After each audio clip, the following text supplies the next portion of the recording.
প্রিয় রাসেল ভাই, প্রথমে আমার সালাম নিন। আশা করি আপনি ভালো আছেন, কারণ আমি জানি আপনি সব সময় ভালোর দলে। আমার নাম সাব্বির, বাসা লালপুর থানা, নাটোর জেলায়। লকডাউনের কারণে স্টুডিওতে গিয়ে বলা সম্ভব হলো না। তাছাড়া লকডাউনের ভেতরে ভূত.com চালানোর জন্য ধন্যবাদ। তো কথা না বলে ঘটনায় যাওয়া যাক। ঘটনাটি ঘটেছিল আমার নানার সঙ্গে। আমার নানার বাড়ি ঈশ্বরদীতে। ঘটনাটি ঘটেছিল প্রায় 8 বছর আগে। আমার নানা আর রহিম চাচা গ্রামের অন্য লোকের মতো মাছ ধরত। সময়টা ছিল বর্ষাকাল।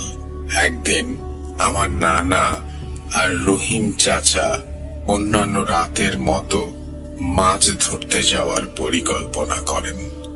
ওই দিন রাতে ঝিরঝির করে বৃষ্টি হচ্ছিল। ওই দিন রাতে আমার নানা রহিম চাচাকে ডেকে রাত 8টার দিকে রওনা হলো মাছ ধরার জন্য। বাড়ি থেকে নদীর দূরত্ব 4 কিলোমিটার। তার জন্য তাদের নদীতে পৌঁছাতে প্রায় রাত 9টা বেজে যায়। যেহেতু ঝিরঝির করে বৃষ্টি হচ্ছিল, চাঁদের আলো একেবারেই ছিল না বললেই চলে।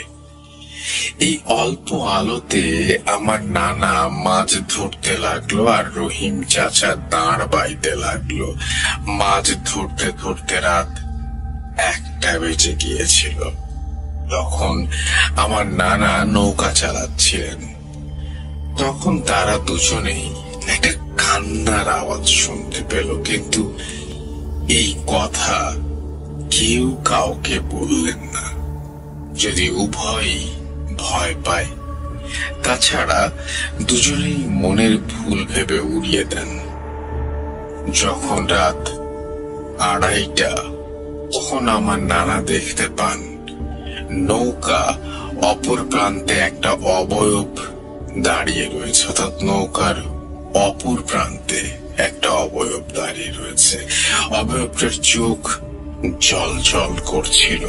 আমার নানা রহিম চাচাকে বলেন, রহিম, ওইটা কি? রহিম চাচা ওই দিকে তাকালেন। তখন আর কিছু ছিল না। অবয়বটা ততক্ষণে সেখান থেকে অদৃশ্য হয়ে গিয়েছিল। আমার নানা ভেবেছিল এটা বোধহয় তার মনের ভুল। তাছাড়া আমার নানা অনেক সাহসী ছিলেন। তখন রাত 3টা বেজেছিল। তখন রহিম চাচা দাঁড় বাইতে লাগলেন। তার কিছুক্ষণ পর রহিম চাচা দেখলো একটা অবয়ব মাছ খাচ্ছিল আর একটি অবয়ব দাঁড়িয়েছিল। তাদের দুজনের চোখই একেবারে লাল। অবয়ব দুটি রহিম চাচার দিকে ভয়ঙ্কর দৃষ্টিতে তাকিয়েছিল। রহিম চাচা ওটা দেখার জন্য একেবারেই প্রস্তুত ছিলেন না। তার পুরো শরীর ঠান্ডা হয়ে আসছিল। তখন তিনি কিছু না ভাবতে পেরে চিৎকার দিয়ে ওঠেন। আমার নানা তখন জেগে উঠেছিলেন। তিনি সেটা আবছা আবছা ভাবে দেখতে পান। তখন রহিম চাচা আর দাঁড় বাইতে পারছিলেন না। তিনি প্রায় অজ্ঞান হয়ে গিয়েছিলেন।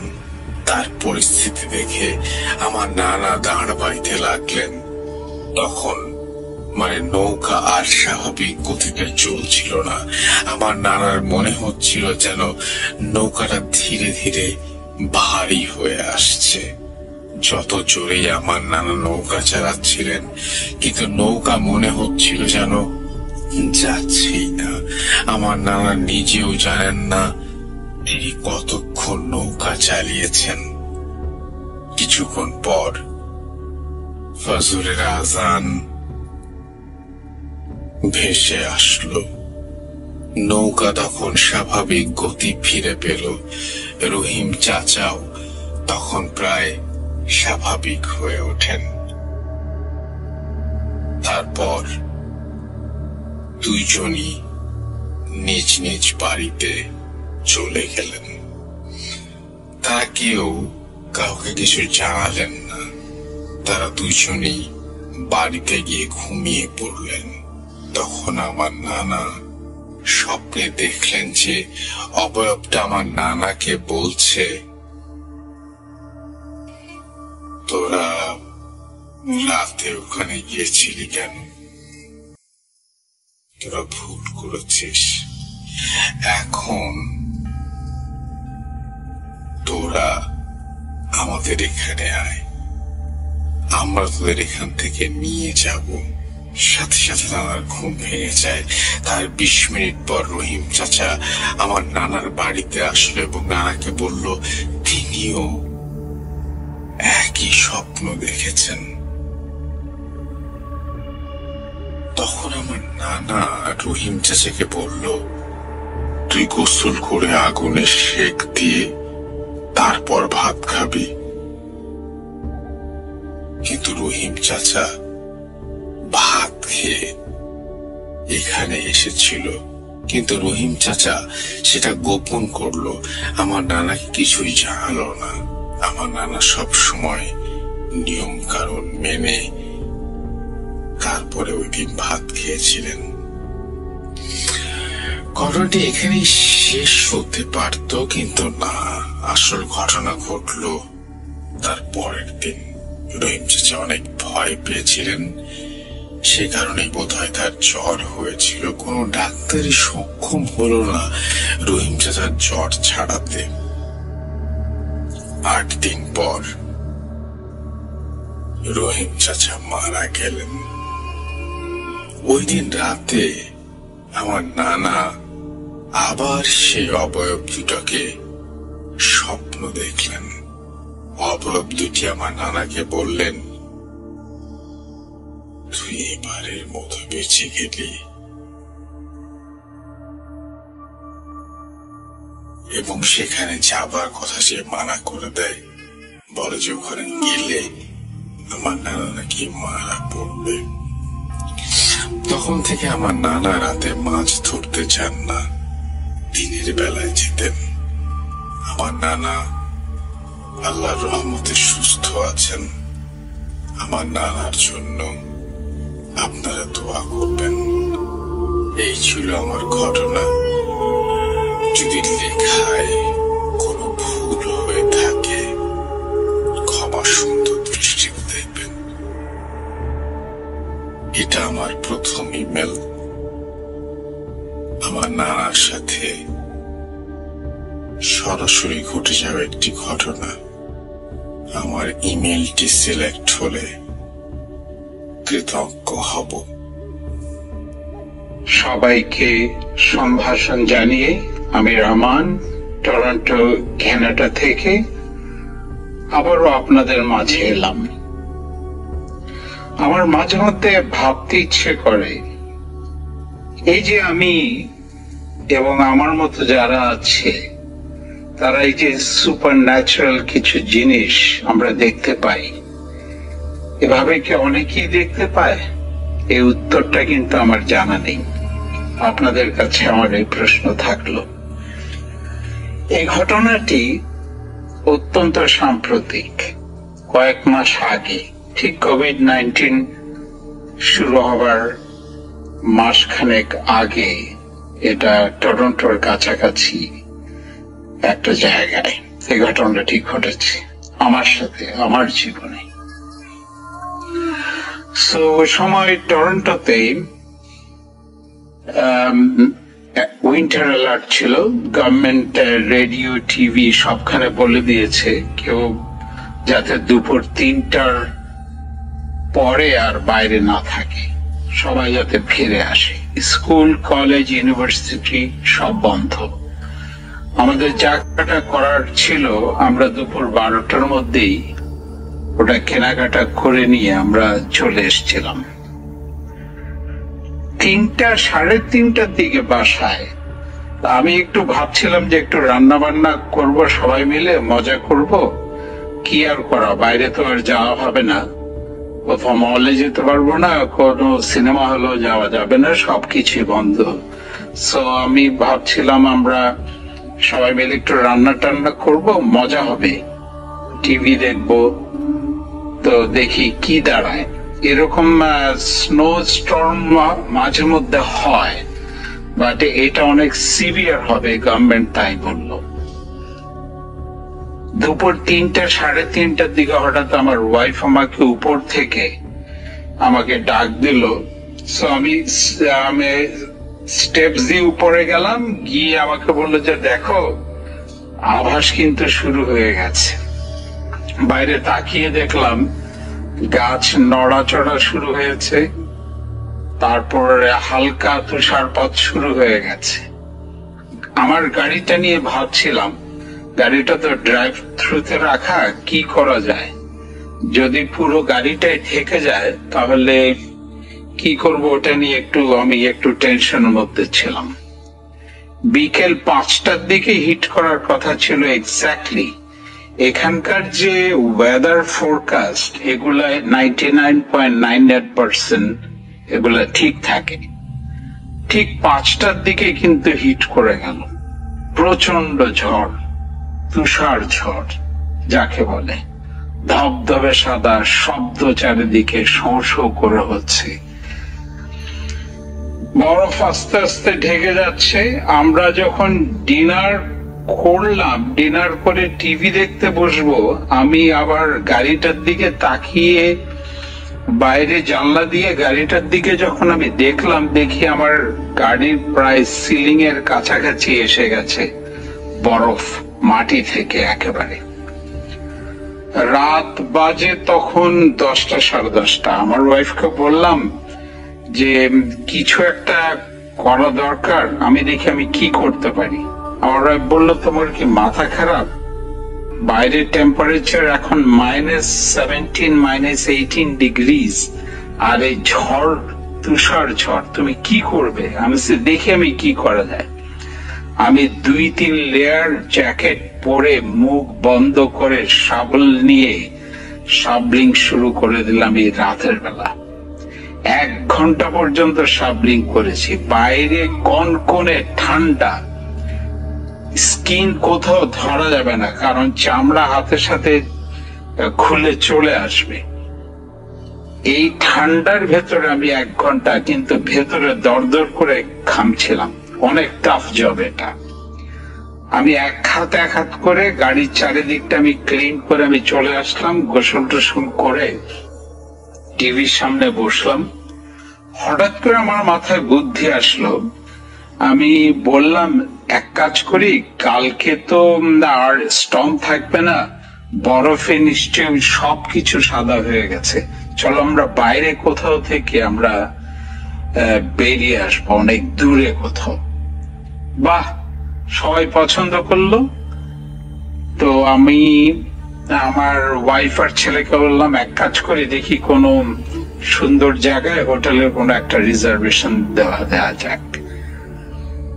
ওরা করলো কি, ওরা খুঁজে বের করলো, এটা জায়গাটা হচ্ছে, আপনাদেরকে জায়গাটা বলতে আমার কোনো অসুবিধা নেই, ব্লু মাউন্টেন। আপনারা যদি গুগল করেন আপনারা দেখতে পারবেন। অনেক সুন্দর, পাহাড় ঘেরা, অনেক সুন্দর একটা স্মল সিটি।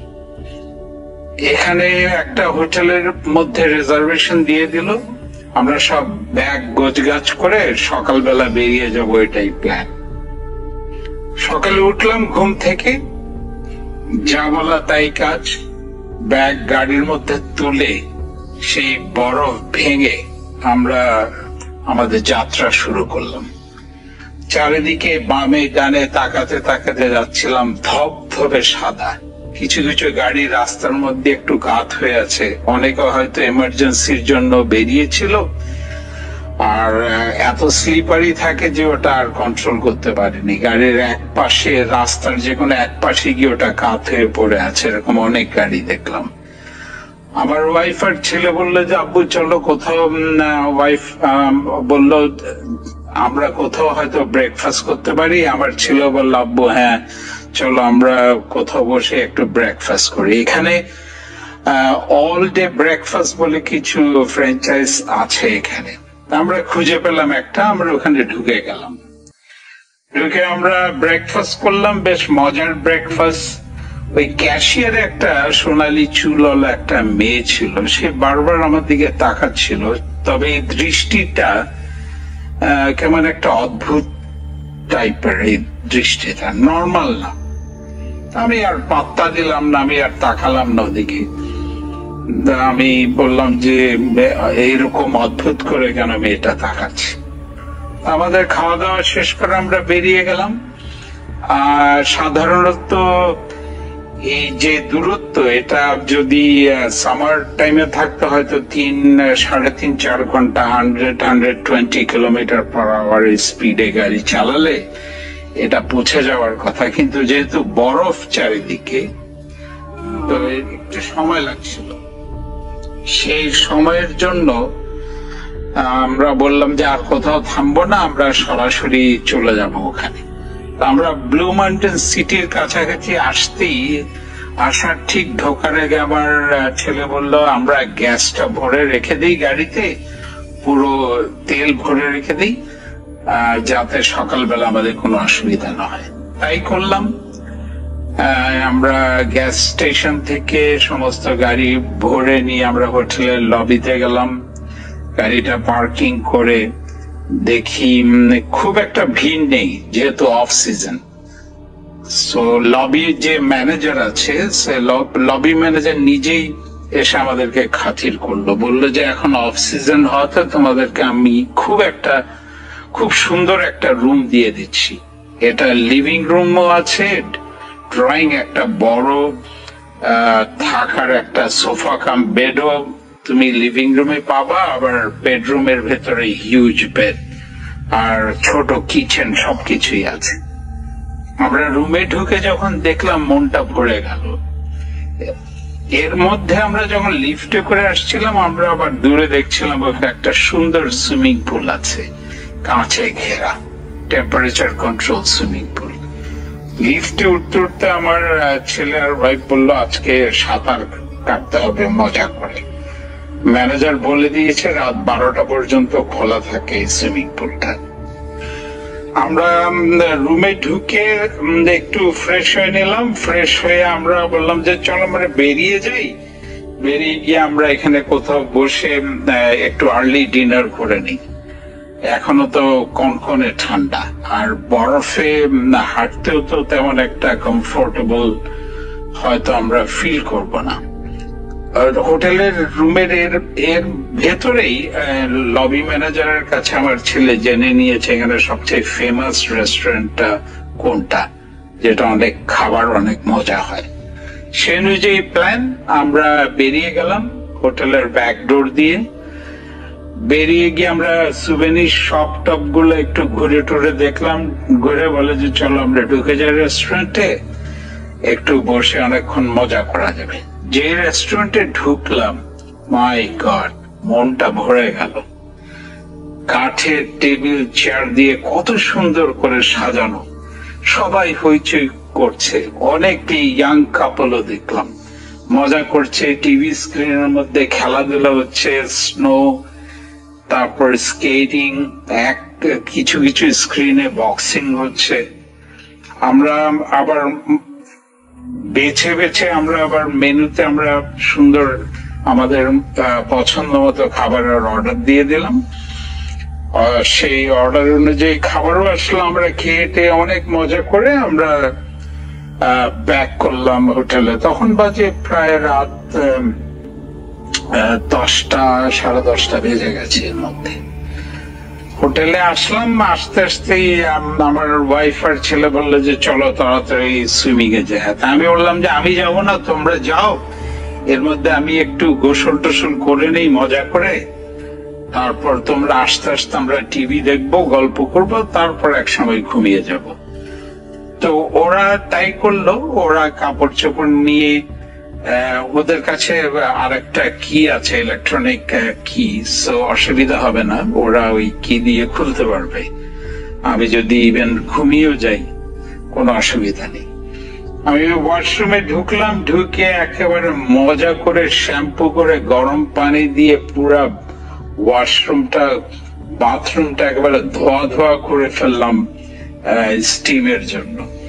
আমি যখন বের হলাম বাথটাব থেকে, তাকিয়ে দেখি গ্লাসের মধ্যে, এটা আমি কিছু মুভিতে দেখেছি কিন্তু আমার জীবনে এরকম কোনোদিন হয়নি। তাকিয়ে দেখি গ্লাসে লেখা হাই মোহাম্মদ রহমান।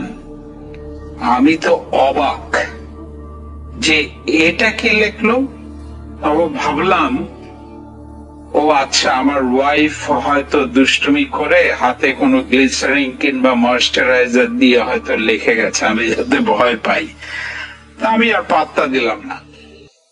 আমি আরামসে কাপড় চোপড় পরে এসে হেয়ার ড্রাই করে এসে টিভির সামনে একটু বসলাম।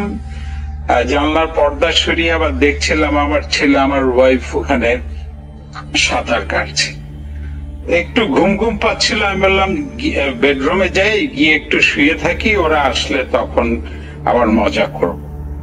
আমি বেডরুমের লাইট বন্ধ করে দিয়েছি, লিভিং রুম আর ড্রয়িং রুমের দিকে লাইটটা আমি জ্বালিয়ে রেখেছি যাতে ওরা আসলে কোনো অসুবিধা না হয়। আমি ঘুমিয়ে গেলাম। হিউজ খাটটা, বিশাল বড় বেড ওরা দিয়েছে। কতক্ষণ পরে আমি ঘুমের মধ্যে দেখি হঠাৎ করে কে যেন আমার বাম দিকে এসে ব্ল্যাঙ্কেট সরিয়ে আরামসে শুয়ে গেল আমার পায়ে। আমি ভাবলাম আমার ওয়াইফ, বাহ, আমি তো অনেকক্ষণ ঘুমিয়েছি, তাইলে ওরা নিশ্চয়ই এসে টিভি দেখে আমার ওয়াইফ নিশ্চয়ই ঘুমাতে এসছে। আমি অভ্যাসবশত একটা হাত দিয়ে দিলাম গায়ে, দেখি বেশ ঠান্ডা গাটা, কেমন যেন ঠান্ডা ঠান্ডা ভাব। আমি ভাবলাম যে সুইমিং করে এসছে হয়তো, এই জন্য বডিটা ঠান্ডা হয়ে আছে। আমি আবার বললাম, আমি ওকে আবার ব্ল্যাঙ্কেট টেনে দিলাম, আমি ভালো মতো ব্ল্যাঙ্কেট মুড়ি দিয়ে রাখো, ঠান্ডা লাগতে পারে। আমি হাতটা দিয়ে আমি ঘুমিয়ে গেলাম। একটু পরেই দেখি হঠাৎ শব্দ পেলাম। কিসের শব্দ? তাকিয়ে দেখি ওদিক থেকে যে আলোটা আসছিল ওই রুম থেকে, দেখি ওদিক থেকে আমার ওয়াইফ আর আমার ছেলে, দেখি ওরা দরজা খুলে ভিতরে ঢুকে বেডরুমের দিকে আসছে, বসে জিজ্ঞেস করছে যে আব্বু কই। ও আচ্ছা, আব্বু কি ঘুমিয়ে গেছে, এসব বলে ঢুকতেছে। আমার সমস্ত বডি একেবারে পাথর হয়ে গেল। এটাকে শুয়ে আছে আমার পায়ে। আমি যেই চাপটে ধরার চেষ্টা করছি, দেখি আমার হাত গলে নিচ দিয়ে নেমে যাওয়ার চেষ্টা করছে। সে যেই হোক, আমি প্রচন্ড শক্তিতে একটা ঘুষি মারার চেষ্টা করলাম, কারণ আমি দেখলাম আমার ওয়াইফ দাঁড়িয়ে আছে হাতে কাপড় নিয়ে, আমার ছেলে দাঁড়ানো লাইটের ওদিক থেকে। তাহলে এটা কি হতে পারে? আমি জানি না আমি কি করেছি।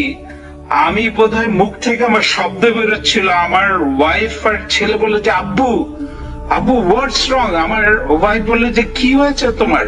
আমরা যে এই যে এখানে শুয়েছিল, এটা কি? এটা তুমি একটু আগে এসে বলে না, আমরা তো মাত্র ঢুকলাম। হাতে এই যে দেখা এখনো পর্যন্ত ভেজা কাপড় হাত থেকে পড়ছে। লাইটের সুইচ কোথায়? লাইট জ্বালাও। দেখি পাশ দিয়ে ওটা কোন দিক দিয়ে স্লাইড করে চলে গেল ওই জিনিসটা। লাইট জ্বালালো, আমার ফেসের দিকে ওরা তাকিয়ে থাকলো অদ্ভুত দৃষ্টিতে। আমি ওদেরকে বললাম যে আমাকে একটু সময় দাও, আমি তোমাদেরকে এক্সপ্লেইন করছি।